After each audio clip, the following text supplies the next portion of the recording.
Sekalipun taun, wabah yang terjadi dahulu kala di dunia Islam begitu dahsyat. Anda tahu taun dulu kalau terjadi orang baru kena paginya ketularan bintil-bintil, sorenya meninggal, Pak. Kalau sekarang orang di swab positif, sekian belas hari dia isolasi mandiri, kemungkinannya dua, kemungkinan sembuh, kemungkinan mati. Persentasenya berapa? Sembuh 80%, Pak, mati 3%, kecil sekali.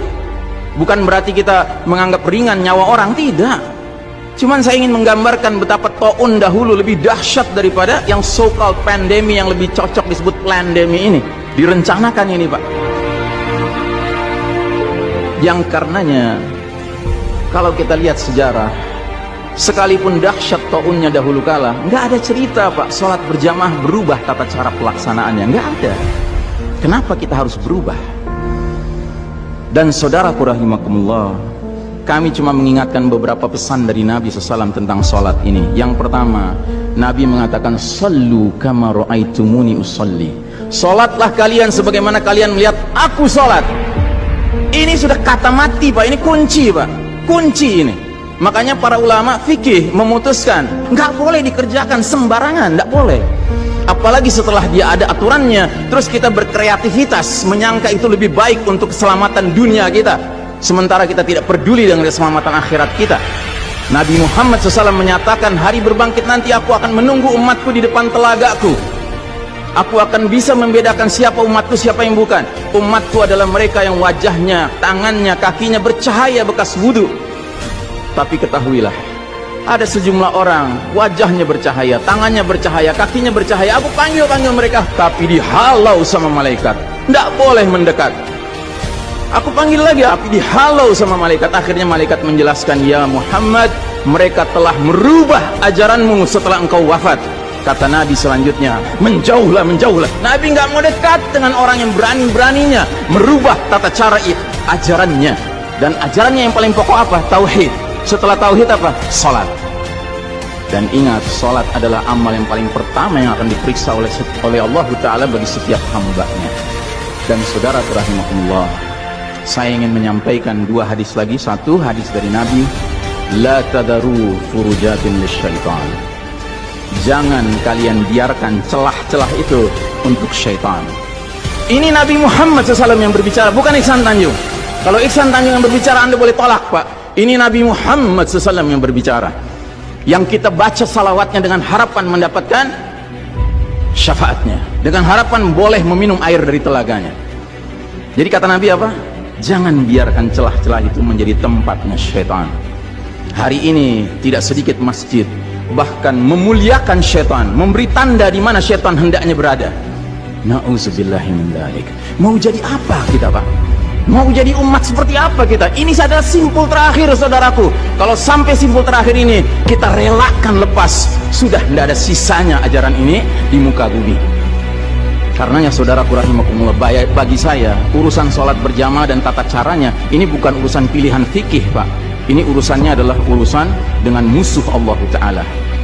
Hadis yang terakhir, kata Nabi SAW, innal yahuda qad sami'u dinahum. Sesungguhnya Yahudi sudah bosan dengan agama mereka. Wa innahum qaumun hasadun. Dan mereka adalah kaum yang sangat hasad kepada kita umat Islam, terutama dalam 3 perkara. Satu, raddis salam. Kebiasaan kita umat Islam kalau ketemu saling ngucapin assalamualaikum, dibalas waalaikumsalam. Itu Yahudi nggak senang, Pak. Yahudi tidak senang melihat umat Islam berukhuwah Islamnya. Yahudi nggak senang umat Islam kalau ketemu saling bersedekah dengan senyum, makanya dibikin aturan begini, nggak kelihatan senyum kita.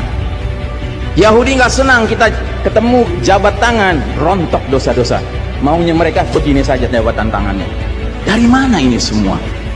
Yang kedua, mereka hasad sama kita dalam urusan apa? Iqamatis sufuf.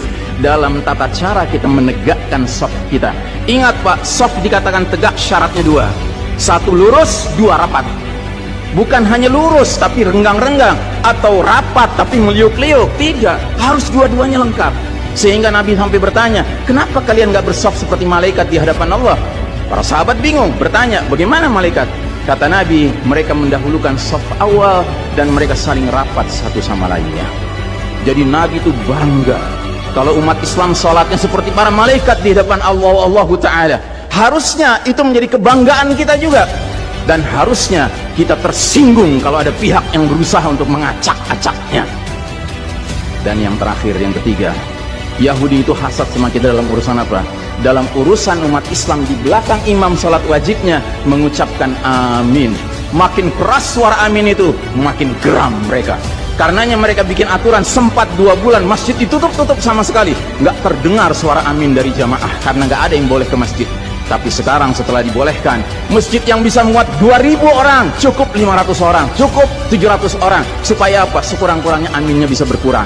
Maka sekarang pertanyaan besarnya adalah, untuk siapa kita sholat? Atau untuk mereka? Inna sholati wa nusuki wa mahyaya wa mamati lillahi rabbil alamin.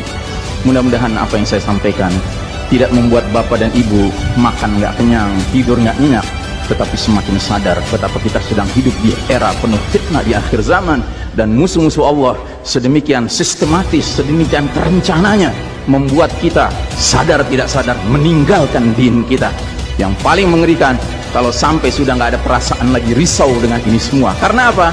Nabi bersabda, siapa lihat kemungkaran ubah dengan tangan, nggak bisa dengan lisan, nggak bisa dalam hati.